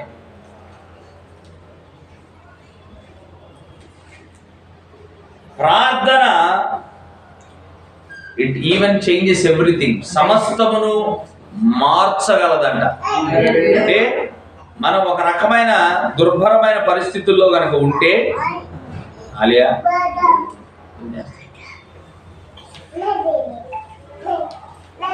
మన జీవితం అత్యంత దుర్భరమైనటువంటి దశలో కనుక ఉంటే ఆ పరిస్థితులను కూడా మార్చగలదట ప్రార్థన. దాని గురించి చెబుతూ ఆయన అన్నాడు, Abraham takes Isaac and they start towards the mountain. అబ్రహాము ఇస్సాకును తీసుకొని ఆ పర్వతం వైపు కదులుతూ ఉన్నాడు. They came to the place which God had told him. దేవుడు చెప్పినటువంటి ఆ స్థలంలోకి వాళ్ళు వచ్చారు. And Abraham built an altar there. Abraham అక్కడ ఒక బలిపీఠం కట్టాడు. And laid the wood in order. తెచ్చినటువంటి ఆ చెక్కలను సరైనటువంటి క్రమంలో పెట్టాడు. And bound Isaac his son. ఇస్సాకు అనబడిన తన కుమారుణ్ణి బంధించాడు. And laid him on the altar upon the wood. ఆ పేర్చినటువంటి ఆ చెక్కల మీద తన కుమారుడైన ఇస్సాకును పడుకోబెట్టాడు. Now just before coming, అక్కడికి రావటానికంటే ముందుగా I can see them coming away. Didn't tell Sarah where they was going. వాళ్ళు బయలుదేరి వస్తున్నప్పుడు ఇస్సాకు తల్లి అయిన శారాకు కనీసం ఒక మాట కూడా చెప్పలేదంట వాళ్ళు. Cause she would have screamed out. ఎందుకు చెప్పలేదంటే ఆమె గట్టిగా అరిచి కేకలు పెట్టేది ఆ మాట చెప్తే. అంతేనా కదా? కుమారుని చంపడానికి తీసుకుపోతున్నానంటే ఏ తల్లి ఊరుకుంటుంది కదా? అందుకని చెప్పలేదు, అలాగ వచ్చేసారు. I believe that it was Abraham's faith that performed the miracle in Sarah's womb because she doubted it. నేను నమ్ముతున్నాను, శారా గర్భము దాల్చింది అంటే ఆ అద్భుతం జరిగిందంటే దేన్ని బట్టి జరిగిందంటే అబ్రహాము యొక్క విశ్వాసమును బట్టి అంటున్నాడు. Even laughed. శారా నమ్మకపోవడం మాత్రమే కాదు, ఆమె పక్కన నవ్వింది కూడా. వెన్ ఇట్ సెట్ సో, దేవుడు ఇలాగ చెప్పినప్పుడు ఇట్ వాజ్ అబ్రహామ్స్ ఫెయిత్. మరి అబ్రహాము శారా గర్భము దాల్చింది అంటే అది కేవలం అబ్రహాము యొక్క విశ్వాసమును బట్టి అంటున్నాడు. So therefore that is the reason set the prayer of faith shall save the sick. అందుకని బైబిల్ గ్రంథంలో ఆ కారణాన్ని బట్టి చెప్పబడుతుంది, విశ్వాస సహితమైనటువంటి ప్రార్థన రోగిని స్వస్థపరుస్తుంది. ఇండివిజువల్స్ ప్రేయర్, వ్యక్తిగతముగా మనం చేసేటువంటి ప్రార్థన. The effectual fervent prayer of a righteous man availeth much. అంటే మనం మనస్ఫూర్తిగా ఆసక్తి కలిగి చేసేటువంటి ప్రార్థన బహుబలము గలది అని చెబుతున్నాడు. ఈ మాట మనం యాకోబు పత్రిక 5వ అధ్యాయంలో చూడొచ్చు. యాకోబు పత్రిక 5వ అధ్యాయం 16వ వచనం. మనం గనక ఒకరి పాపాలు ఒకరితో ఒకరు ఒప్పుకొని మనం గనక పరిపూర్ణమైనటువంటి విశ్వాసముతో మీరు స్వస్థత పొందినట్లు ఒకరి కొరకు ఒకరు ప్రార్థన చేయండి. నీతిమంతుని విజ్ఞాపన దాని పైన చదవాలి. మీ పాపములను ఒకరితోనొకడు ఒప్పుకొనుడి, మీరు స్వస్థత పొందినట్లు ఒకని కొరకు ఒకడు ప్రార్థన చేయుడి. నీతిమంతుడి విజ్ఞాపన మనఃపూర్వకమైనదై బహు బలము గలదై ఉండును. చూసారా, ప్రార్థన విధానం చెబుతున్నాడు. ప్రార్థించడానికంటే ముందుగా ఒకరి పాపాలు ఒకరు ఒప్పుకోవాలి. ఒప్పుకున్న తర్వాత నీలో ఖాళీ చేసుకోవాలి. అమ్మా వింటున్నారమ్మా? ఒకరి పాపములు ఒకరు ఒప్పుకున్న తర్వాత మనం ప్రార్థన చేయాలి. అలా ప్రార్థన చేస్తే ఆ ప్రార్థన బలముగా ఉంటుందట. ఉన్నటువంటి దోషాలు అమ్మా తీసుకెళ్ళి పైకి.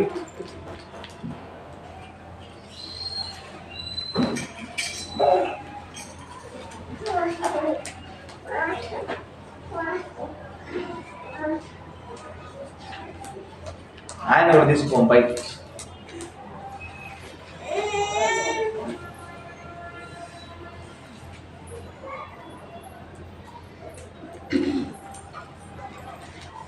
వింటున్నారా?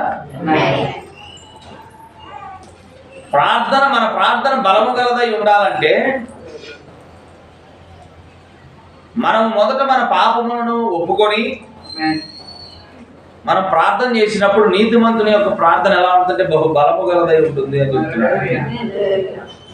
ఆ తర్వాత ప్రవక్త కొనసాగిస్తూ అన్నాడు, if you only knew that in your hand, మీరు గనక దీన్ని గ్రహించితేనే అని చెబుతూ, మీ చేతులలో Christ gave us the authority, క్రీస్తు మనకు ఆ అధికారాన్ని ఇచ్చాడట. దేన్ని బట్టి ఇచ్చాడు? విత్ హిస్ నేమ్, ఆయన నామముతో పాటు ఉన్నటువంటి అధికారాన్ని ఇచ్చాడట. By being Christians, the most powerful weapon the world has ever known, ప్రపంచానికి తెలియనటువంటి అత్యంత శక్తి కలిగిన ఆయుధం ఏంటంటే అది ప్రార్థన అంటున్నాడు. ఇట్ ఈవెన్ చేంజెస్ ఎవ్రీథింగ్, అది సమస్తమును మార్చగలదు, మన పరిస్థితులను మార్చగలదు. It will change the mind of God, దేవుని యొక్క మనస్సును కూడా అది మార్చగలదు. హల్లెలూయా. దేవుని మనస్సును కూడా ప్రార్థన మార్చగలదంట. నిజమే కదా? దేవుడు తన మనస్సును ఎక్కడ మార్చాడో చెప్పగలరా మీరు? Very good. హిజ్కియా దగ్గర దేవుడు తన మనస్సును మార్చుకున్నాడు. హిజ్కియా, నువ్వు చావనై ఉన్నావు, నీ ఇల్లు చక్కబెట్టుకో అన్నాడు దేవుడు. ప్రవక్తను పంపించాడా లేదా? ప్రవక్త వచ్చి చెప్పాడు, ఇదిగో నువ్వు త్వరలో చావనై ఉన్నావు, నీ ఇంటిని చక్కబెట్టుకో అని ప్రవక్త చెప్పి వెళ్తూ ఉంటే హిజ్కియా ప్రార్థన చేశాడు. హిజ్కియా ప్రార్థన చేసినప్పుడు ఏ దేవుడైతే నువ్వు మరణిస్తావని చెప్పాడో అదే దేవుడు ఆ ప్రవక్త గడప దాటడానికంటే ముందు అదే ప్రవక్తతో మాట్లాడాడు. మరలా తిరిగి రాజు దగ్గరికి వెళ్ళు, ఇంకా 15 సంవత్సరాలు నేను అతని ఆయుష్ని పొడిగిస్తున్నా అని చెప్పాడు. దీనికి కారణం ఏంటంటే హిజ్కియా గోడ తట్టు తిరిగి ప్రార్థన చేశాడు. తను చేసిన పాపములన్నీ ఒప్పుకున్నాడు. ప్రభువా, ఇంకా చెప్పాడు, ప్రభువా నీ దృష్టికి నేను ఎంత యథార్థవంతుడై ఉన్నానో ఒకసారి జ్ఞాపకం చేసుకో ప్రభువా, నేను తప్పు చేస్తే నన్ను మన్నించు ప్రభువా అని ఆ గోడ తట్టు తిరిగి చేతులెత్తి ప్రార్థన చేసినప్పుడు దేవుడు ఆ ప్రార్థన విన్నాడు. ఏ ప్రవక్త అయితే వచ్చాడో నువ్వు చచ్చిపోతావు అని చెప్పాడు, అదే ప్రవక్త వచ్చి నువ్వు చావవంట, నువ్వు బ్రతుకుతావు, ఇంకా 15 సంవత్సరాలు నీకు ఆయుష్ని ఉడిగిస్తున్నాను అని చెప్పాడు. అంటే దీన్ని బట్టి చూస్తే మన ప్రార్థన దేవుని మనస్సును కూడా మార్చగలదు. హల్లెలూయా. మార్చగలదు, నిజమది.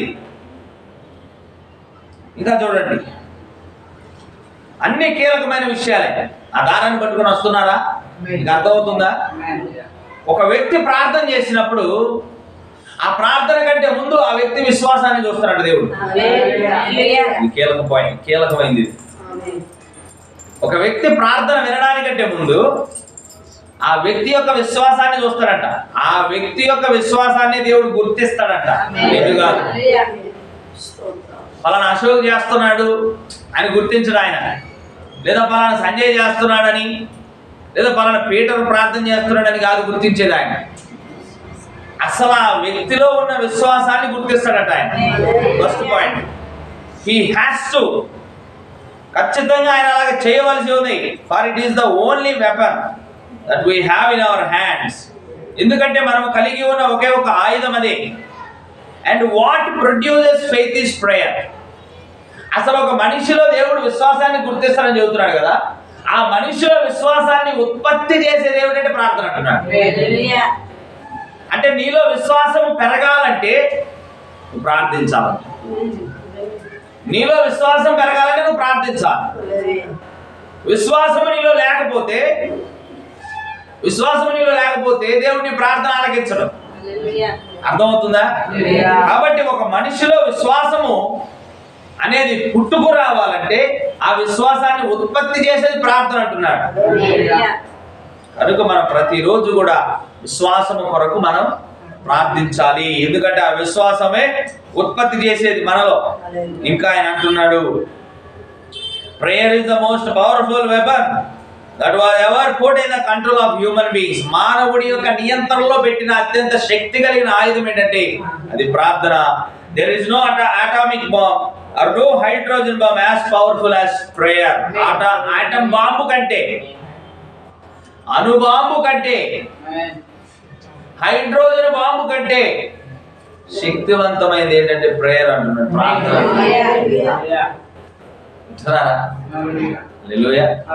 యెహోషువ ప్రార్థన చేస్తున్నప్పుడు సూర్యచంద్రులు నిలిపివేశాడు ఆయన. ఏ స్థలంలోనే ఆ స్థలంలో ఏలియా ప్రార్థన చేసినప్పుడు ఆకాశం నుండి అగ్ని దిగి వచ్చింది. వింటున్నారా?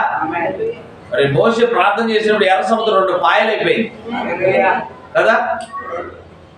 మరి ఇశ్రాయేలు ప్రజలు మొరపెట్టినప్పుడు ఆకాశం నుండి మన్నా కురిసింది. అవునా కదా? కనుక ప్రియమైనటువంటి దేవుడు, ప్రార్థన దేవుడు మన చేతుల్లో పెట్టిన అత్యంత శక్తి కలిగిన ఆయుధం. సంఘములో జరిగే అన్ని కార్యక్రమాల కంటే కూడా ప్రధానమైనది, ప్రాధాన్యత కలిగినది ఏమిటంటే అది ప్రార్థన అని అంటున్నాడు. హల్లెలూయా. చిన్న కథ చెప్తాను, ఆ కథ చెప్పి నేను ముగిస్తాను. హల్లెలూయా. జాగ్రత్తగా వినడానికి ప్రయత్నం చేయండి. 6 పేజీల కథ ఇది. 6 పేజీల కథ. మీ అందరూ దీన్ని వింటే ఖచ్చితంగా మీకు ఆశీర్వాదకరమని నేను నమ్ముతున్నాను. ప్రార్థన ఎంత శక్తి గలదో అనేది మనం ఇది చూడటం వల్ల, ఇది వినటం ద్వారా మనం అర్థం చేసుకుంటాం. చూడండి, in Memphis one day you heard me tell it. ఒకరోజు మెంఫిస్ అనేటువంటి ప్రాంతంలో జరిగిందండి. ఇది ఆయన సంఘంతో చెప్తున్నాడు. I thought of it, I was coming singing that little song. ఆయన బ్రెన్నన్ గారు పాటలు పాడుకుంటూ వస్తున్నాడంట. The airplane had stopped. విమానం నిలిచిపోయిందంట. ఎందుకు నిలిచిపోయిందంటే a storm come up in the night before. గత రాత్రి నుంచి తుఫాను విస్తృతంగా పడుతూ ఉందంట. I was coming from over at Dallas Texas and it stopped at Memphis. Dallas అనే ప్రాంతం నుంచి, టెక్సాస్ అనే ప్రాంతం నుంచి ఆయన విమానంలో వస్తూ ఉన్నాడు. మెంఫిస్ అనే పట్టణం దగ్గరకు రాగానే విమానం అక్కడ ఆపేశారు. ఎందుకు ఆపేశారా బాబు అంటే స్టార్మ్ గాట్ ఇట్ డౌన్. తుఫాను కారణంగా ఇక విమానాన్ని ముందుకు కదల్చలేము, ఇక ఇక్కడే దించాల్సి వస్తుందని దించేశారట. They pulled me up in the big hotel, told me next day morning they would call me 7 o'clock. ఇక విమానం నిలిచిపోయింది కదా. ఆ అసౌకర్యానికి బట్టి బ్రెన్నన్ గారికి ఆ విమానం వాళ్ళే ఒక పెద్ద హోటల్లో ఒక రూమ్ తీశారంట. ఆ రూమ్ లో ఉండమని చెప్పారంట. రేపు ఉదయం 7 గంటలకి మళ్ళా నేను మీకు కాల్ చేస్తాము, మీరు అప్పుడు మళ్ళీ తిరిగి ఎయిర్పోర్ట్కి రావాలి, అప్పుడు విమానం బయలుదేరుతుందని చెప్పారంట. And I was going to mail some mail early, real early about 5 o'clock. అయితే బ్రెన్నన్ గారు ఆ హోటల్లో ఉండి ఉదయాన్నే 5 గంటలకి కొన్ని ఉత్తరాలను పోస్ట్ చేయాల్సి ఉంది. వింటున్నారా? ఉదయాన్నే 5 గంటలకు లేచి ఉదయాన్నే మెయిల్ పంపించాలి. I didn't sleep too much. ఎక్కువగా బ్రెన్నన్ గారు నిద్ర కూడా పోలేదు ఆ రాత్రి. And on the road down the Holy Spirit said turn and go back the other way. ఉత్తరాలు పోస్ట్ చేయడానికి హోటల్ నుంచి బయటకు వచ్చి ఆ ఉత్తరాలు వేయడానికి వెళ్తున్నాడు ఆయన. వెళ్తూ ఉంటే పరిశుద్ధాత్ముడు అన్నాడంట, బ్రెన్నన్ ఈ మార్గంగా కాదు, నువ్వు తిరిగి ప్రయాణం నేను చెప్పినట్టు కదులాలన్నట్టు. అంటే ప్రార్థన ఎలాంటి కార్యాలు చేయగలదో మీకు చూపించబోతున్నా. ఇప్పుడు బ్రెన్నన్ గారు నడుచుకుంటే వెళ్తున్నాడు అవి ఉత్తరాలు పోస్ట్ చేయడానికి. పరిశుద్ధాత్ముడు అన్నాడంట, నువ్వు ఇటుగా కాదు, నువ్వు వెనక్కి తిరుగు అన్నాడంట. I walked a little farther. నేను కొంచెం ముందుకు వెళ్ళాను. And there was some reels and guns and things setting in a shop. ఒక కొట్టులో తుపాకులు ఉన్నాయంట, కొన్ని వస్తువులు ఉన్నాయంట. A big old Irish cop standing there. అలాగని ఐరిష్ జాతికి చెందినటువంటి ఒక పోలీస్ అక్కడ తుపాకు పట్టుకొని నిలబడ్డాడంట. I walked over to these reels and looking up and down. I thought he is quite looking at me. I said, lord, was that you? అయితే బ్రెన్నన్ గారు ఆ కొట్టు దగ్గరకు వెళ్ళి ఆ కొట్టులో ఉన్న వస్తువులన్నీ చూస్తుంటే పక్కన తుపాకీ పట్టుకున్న నుంచున్న పోలీసు బ్రెన్నన్ గారిని పైకి కింద ఎగాదిగా చూస్తున్నాడంట. అప్పుడు బ్రెన్నన్ గారికి సందేహం కలిగింది, ఈ నిలబడినటువంటి వ్యక్తి దేవుడేనేమో అనుకున్నాడు. ప్రభువా, నువ్వేనా అది? నన్ను చూస్తుంది నువ్వేనా అని అనుకున్నాడు లోపల. Don't you believe sons of God are led by the spirit of God? మీరు నమ్మట్లేదా దేవుడి యొక్క పిల్లలను ఆయన ఆత్మ వెంబడిస్తుందని? Turn and go back the other way. మళ్ళా దేవుడు చెప్తున్నాడు, వెనకకు తిరిగి వేరొక మార్గంగా, నేను చూపించే మార్గంగా నువ్వు వెళ్ళు బ్రెన్నన్ అన్నాడు. I just started and went back. ఇక వెనక్కి తిరిగాడు, చిన్నగా కదులుతూ ఉన్నాడు. And I went across, went way down in the south Memphis there. ఆయన అలాగ దేవుడు చెప్పినట్లుగా కదులుతూ ఆ మెంఫిస్ ప్రాంతంలో దక్షిణ దిక్కుగా వస్తున్నాడు. హల్లెలూయా. ఎక్కడికి వచ్చాడంటే అలాగ నడుచుకుంటూ wear the coloured people live, నల్ల జాతీయులు జీవించేటువంటి స్థలానికి వచ్చారు. ఎవరు? ఎవరు? నడుచుకుంటూ నల్ల జాతీయులు జీవించేటువంటి స్థలంకి వచ్చాడు. I was going along there, thought my look at my watch, it's time for the plane to leave. అలా నడుస్తూ సమయం ఎంత అయిందని వాచ్ చూశాడు. విమానం కదిలేటువంటి సమయం అయింది అప్పటికి. కానీ దేవుడు ఏమంటున్నాడు?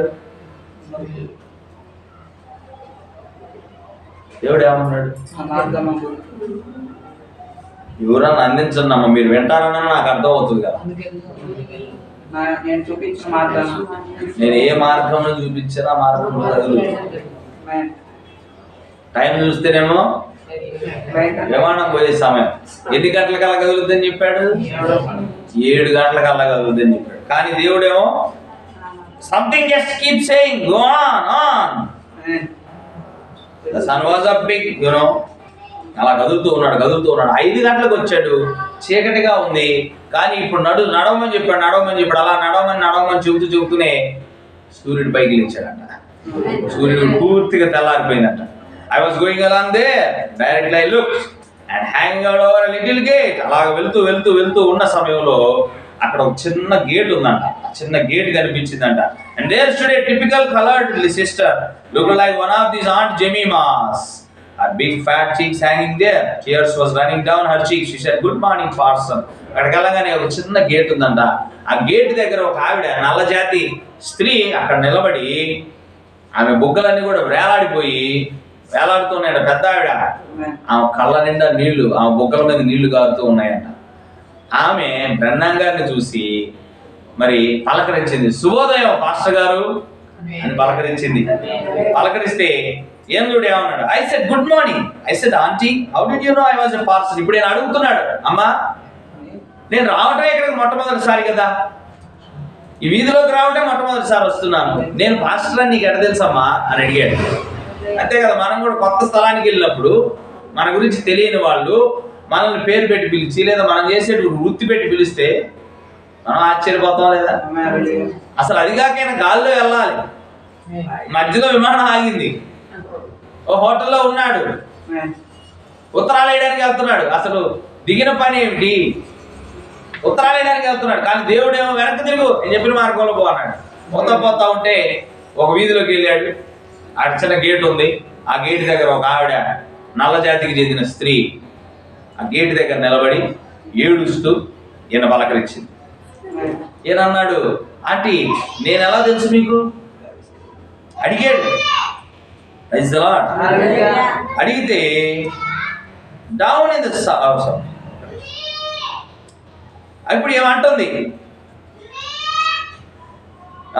You are supposed to have on a little grey suit and a little hat put on the side of your head, said, but where is that briefcase you had?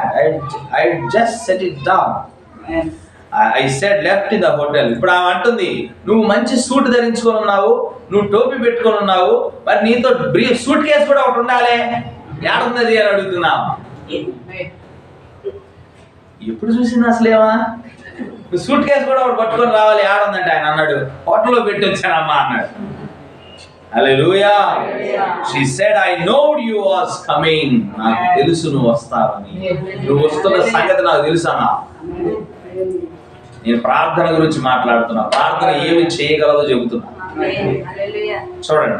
I said, my name is Branham. Did you know? అమ్మా నా పేరు బ్రెన్నాం, అది నీకు తెలుసా అన్నాడు. Said, no sir, Parson Branham. నాకు తెలియదు నీ పేరు బ్రెన్నాం అని, నాకు తెలియదండి.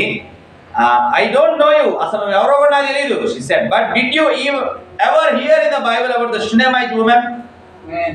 అని సహోదరుడు, నువ్వు ఎవరో నాకు తెలియదు కానీ బైబిల్లో షునేమీయురాలని ఒక స్త్రీ ఉంది, నీకు తెలుసా ఆమె గురించి నీకు తెలుసా అని అడిగింది ఆమె. అడిగితే నేను అన్నాడు, I said, yes, నాకు తెలుసా అన్నాడు. Said, you know she had a baby. ఆ షునేమీయురాలకి ఒక కుమారుడు ఉన్నాడు, నీకు తెలుసా అని అడిగింది. She was too old to have a baby.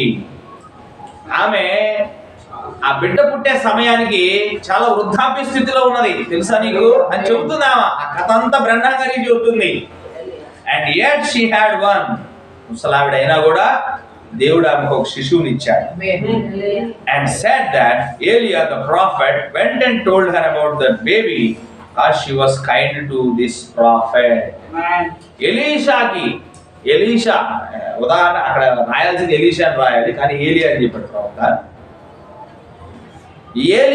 ఏలియా పట్ల షునేమీయురాలు దయ చూపించింది కనుక, ఆయన కోసం ఒక మేడగదిని కట్టించింది కనుక ఆ ప్రవక్తే చెప్పాడు, నువ్వు బిడ్డను కంటావు. తెలుసా నీకు అని బ్రహ్నం గారిని అడుగుతుంది. I said, yes, I know the story very well, aunty నాకు కథ బాగా తెలుసు, ఏంటో చెప్పండి అన్న. He said, well, I is that kind of a woman. ఆ షునేమీయురాలు ఎలాగున్నదో నేను కూడా అలాంటి స్త్రీని. ఎవరు చెబుతున్నారు ఈ మాట? ఆ నల్లజాతి స్త్రీ, ఆమె పేరు జెమీమా. జెమీమా అంటే యోబు కుమార్తెల్లో ఒక ఆమె. జెమీమా అనే పేరు ఎక్కడో బయటది కాదు, యోబు కుమార్తెలలో ఒక ఆమె పేరు జెమీమా. అయితే చూడండి, ఆ షునేమీయురాలు వంటి దానినే నేను కూడా.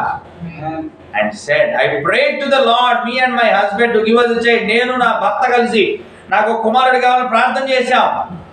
I said I would raise him like she did. మరలా దేవుడితో చెప్పిందంటే, నువ్వు నాకు గనక బిడ్డనిస్తే షునేమీయురాలు ఎలా పెంచిందో నేను కూడా అలాగే పెంచుతాను ఆ బిడ్డని. దేవుడికి వాగ్దానం చేసిందంట. And said he gave us a fine boy. మేము అలా ప్రార్థన చేసినప్పుడు దేవుడు మాకు ఒక చక్కటి కుమారుని ఇచ్చాడు. And said, but my boy took the wrong road. కానీ నా పిల్లవాడు పెరిగి పెద్ద అయిన తర్వాత తప్పుడు మార్గాల్లోకి వెళ్ళాడు. And said, we got out among us sinners and so forth, and went the way of the sin. పాపులతోటి వెళుతూ అలాగే కొనసాగుతూ పాపపు మార్గములో వెళుతూ పాపులతో కలిసి తిరిగాడు నా కుమారుడు. And said, he is laying in there dying. ఇంకా చెప్పింది, ఇప్పుడు ఆ పాపుల మార్గంలో తిరిగాడు కాబట్టి నా కుమారుడు మరణ పడక మీద పడుకొని ఉన్నాడు, ఇప్పుడు చావనై ఉన్నాడు. He is there dying. అతను చచ్చిపోతూ ఉన్నాడు. డాక్టర్ కూడా, the doctor came and said they couldn't do nothing for him. వైద్యులు కూడా వచ్చి చూసి మేమేం చేయలేము ఈ పిల్లాడి గురించి, ముదిరిపోయింది రోగం అని చెప్పారంట. Praise the Lord. Hallelujah. Hallelujah. వాళ్ళు ఎన్నెన్నో మందులు ఇచ్చారంట, కానీ అది ఏ మేలు కూడా చేయలేకపోయిందంట. Hallelujah. Hallelujah. ఇప్పుడు ఆమె అంటుంది, and she said, I just couldn't stand to see my baby die. నేను అంటున్నాడు, నా బిడ్డ అలాగా నా ముందే చావటం నేను చూడలేకపోయాను. ఏమన్నా అంటున్నారా? ఏ తల్లైనా తన కొడుకు చచ్చిపోతాను చూస్తా ఉంటుందా? అంత బాధ కలుగుతుంది. అది నేను చూడలేకపోయాను నా బిడ్డ చచ్చిపోతుంటే అని చెప్పి, said the father went on to work this morning and said, all night long I was up and I prayed. నా భర్త ఈ రోజు ఉదయాన్నే పనికి వెళ్ళాడు, నేను రాత్రంతా ప్రార్థన చేశాను నా కుమారుడి గురించి. I said, Lord God, ప్రభు అయిన దేవా, you are the same God who was back in the days of Elia దినాల్లో ఉన్న అదే దేవుడుగా నువ్వు ఇప్పుడు ఉన్నావు. I is the kind of a woman she was. షునేమీయురాలు ఎలాగున్నదో ఆమెలాగానే నేను ఇప్పుడు ఉన్నాను. Praise the Lord. You give me my baby here. నువ్వు నా కుమారుని ఇచ్చావు. He said, he took the wrong road, Lord. తప్పుడు మార్గాన్ని పట్టాడు నా కుమారుడు. But I have washed over boats and tried to serve you and went to your church and listened to your parsons. నేను ఈ అంట్లు తోవుకుంటూ డబ్బు సంపాదించుకుంటూ నా జీవనాన్ని కొనసాగించుకుంటూ సంఘానికి వెళ్ళి వాక్యం చెప్పేటువంటి పాస్టర్లు, నీకు చెందిన పాస్టర్ల ద్వారా నీ వాక్యాన్ని నేను వింటున్నాను. I tried and done everything I was told to do. వాళ్ళు ఏదైతే చెప్పారో దాన్ని అంతా కూడా నేను జరిగిస్తున్నాను. She said, I don't want to see my baby die like that. ఆ విధంగా వాడు పాపపు స్థితిలో ఉండి వాడు అలాగ చచ్చిపోవడం నాకు ఇష్టం లేదా? అవును, విషయం కాదు. పాపిగా ఉండి నా కొడుకు చచ్చిపోకూడదు. అప్పుడు ప్రవక్త అంటున్నాడు, she said, Lord, what can I do? Hallelujah. నేను ఏమి చేయాలి? And said, I fell asleep. I dreamed I see you coming down the street. And I woke up, he said, go out there and stand by the gate.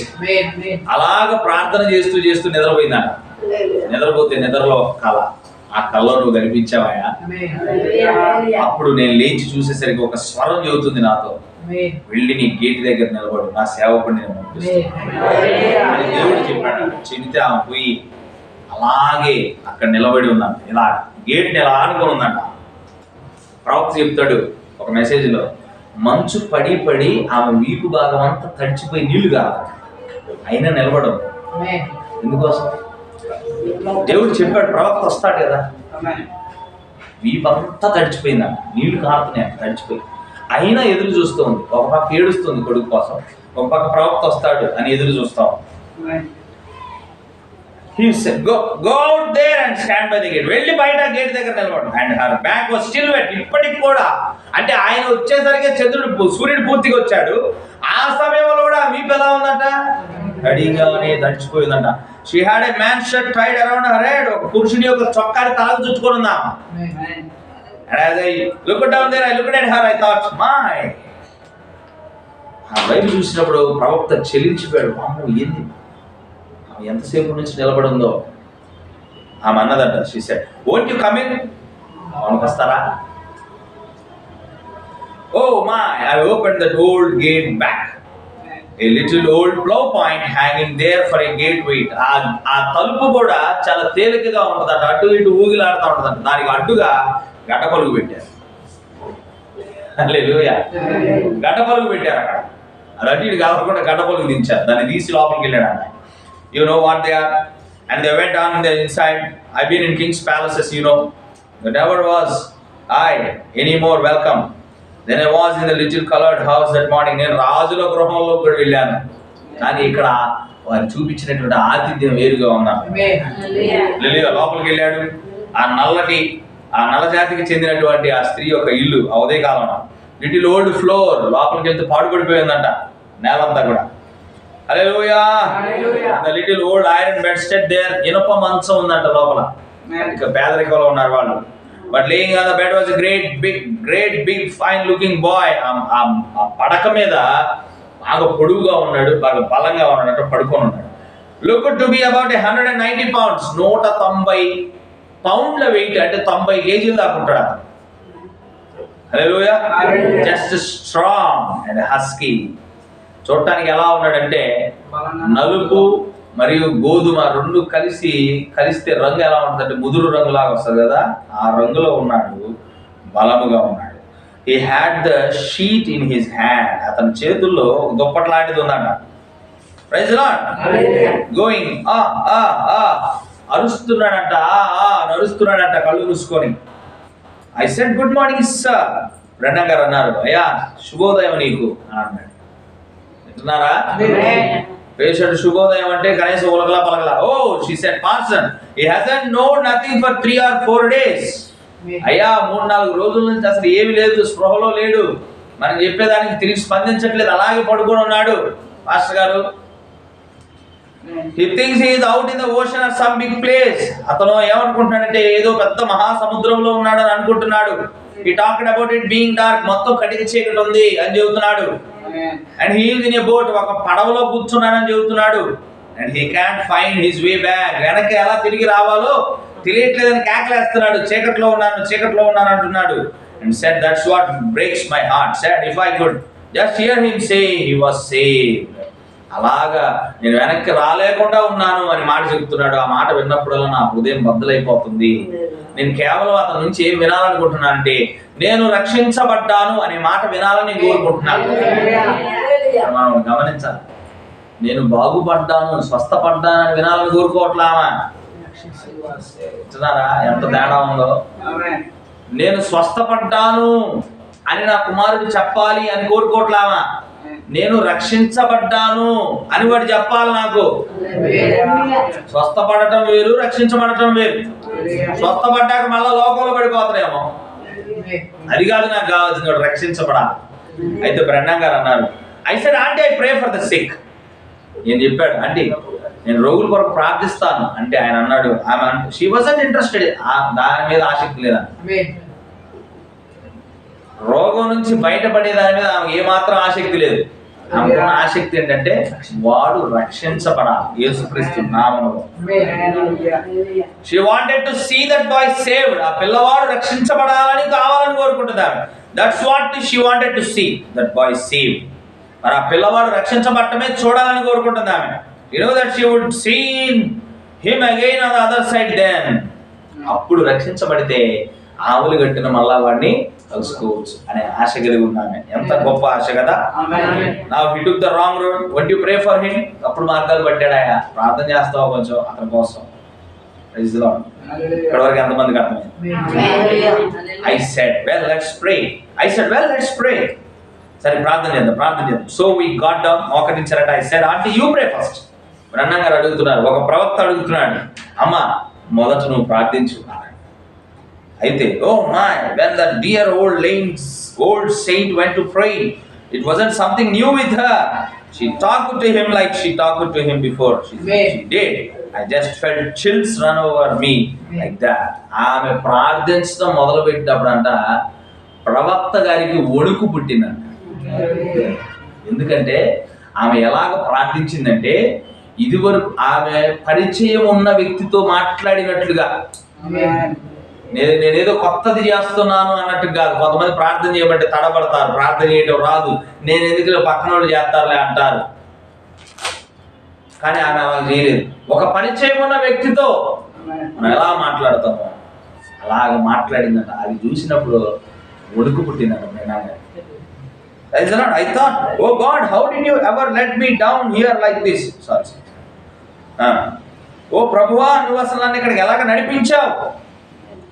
I thought, oh God, you are so wonderful. ప్రభువా, నువ్వు నిజంగా చాలా అద్భుతమైన వాడు, అసలు నన్ను ఇక్కడికి ఎలా నడిపించావు నువ్వు? I said, well, let's pray.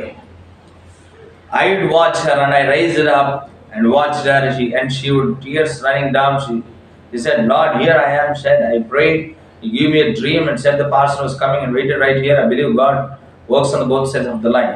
ఆమె ప్రార్థించిందంట, ప్రభువా నేను బిడ్డలేనప్పుడు నేను బిడ్డని అడిగాను, నాకు కుమారుడిని ఇచ్చావు, మరి వాడు తప్పుడు దారిని పట్టాడు, వాడు వ్యాధిగ్రస్తుడయ్యాడు. ఇప్పుడు నేను ప్రార్థించినప్పుడు ఒక పాస్టర్ గారిని నా కోసం పంపిస్తానని చెప్పావు, పంపించావు.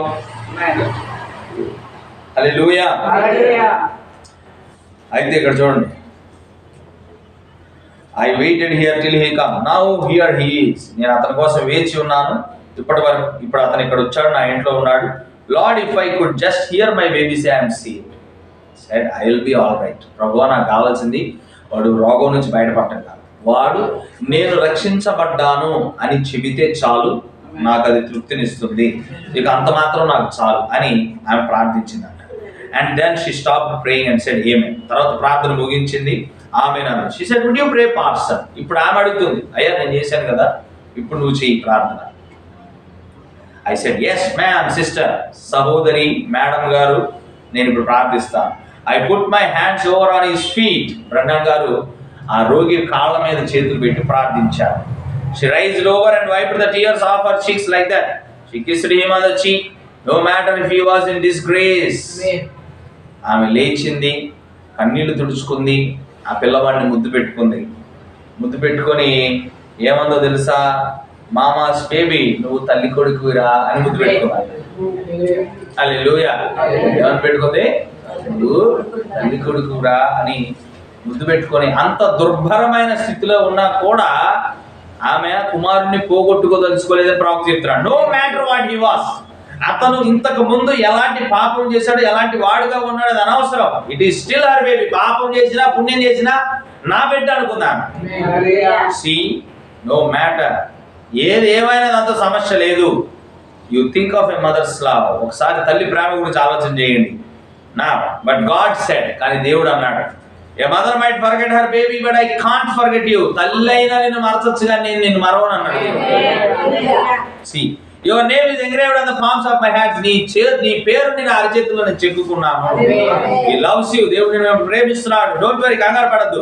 If you are taking his word, just keep on. నువ్వు గనుక ఆయన మాటను నమ్మితే అలాగ పట్టుకొని ముందుకు కొనసాగుతున్నాడు. హి knelt back down and I put my hands on the feet. She kept saying, it's dark in here. Said, dark in here, oh mama. వెంటనే బ్రహ్మ గారు ప్రార్థన చేయడం ఎప్పుడైతే మొదలు పెట్టాడో ఏమో మరలా మోకరించింది. ఈయన చేయబెట్టి ప్రార్థన కాళ్ళ మీద చేయబెట్టాడు, కాళ్ళని చల్లగా ఉన్నాయంట. ప్రార్థన చేయడం మొదలు పెట్టినప్పుడు మరలా చీకటే కేకలేస్తున్నాడంట. హల్లెలూయా. I said, can't you talk to him. మళ్ళా అడుగుతున్నాడు తల్లిని, అమ్మ నువ్వు మాట్లాడగలవా? Said, no, he don't know where he is at. Said, he is just been going like that 4 days.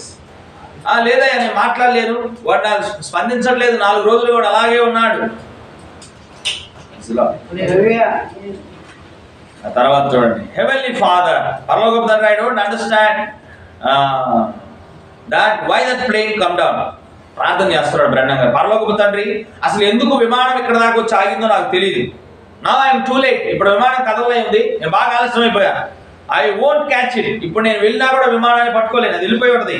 And here you had me come down now this way and this sister standing out here this little humble house. మరి నీవేమన్నా ఇక్కడికి రమ్మన్నావు, నేను ఇక్కడికి వచ్చాను. ఈ సహోదరి ఇంటి బయట అలాగే నిలబడి నా కోసం వేచి ఉంటా ఉంది. ఈ చిన్నపాటి ఇంట్లోకి నన్ను తీసుకొచ్చావు. I don't know why I'm here Lord, I just keep on the following. నాకు తెలియదు ప్రభు నేను ఇక్కడ ఎందుకున్నాను, కేవలం నీ మాటను వెంబడించి నేను ఇక్కడికి వచ్చాను. ఓ మామ ఇప్పుడైతే బ్రెండన్ గారు అలా ప్రార్థన చేశాడో, మరలా ఆ పేషెంట్ గా ఉన్న వ్యక్తి ఇప్పుడు అంటున్నాడంట, అమ్మా I said, I listened a little bit. She said, yes, honey. నేను ప్రార్థన చేస్తా ఉన్నాడు, వాడికి ఆకలేస్తా ఉంటే ఈమె దగ్గరికి వెళ్ళి ఏంటయ్యా ఏమైందని అడుగుతుంటే, said, Mama, it's getting light in the room.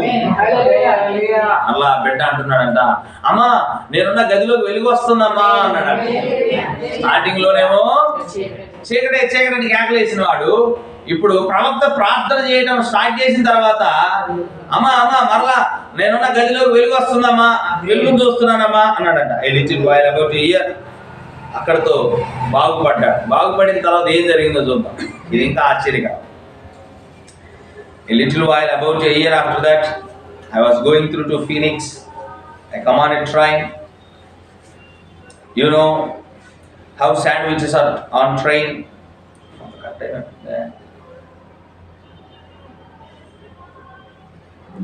Praise the Lord.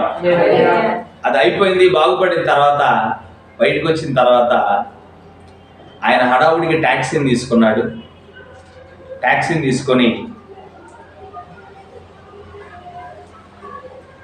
ఇక్కడ చూడండి,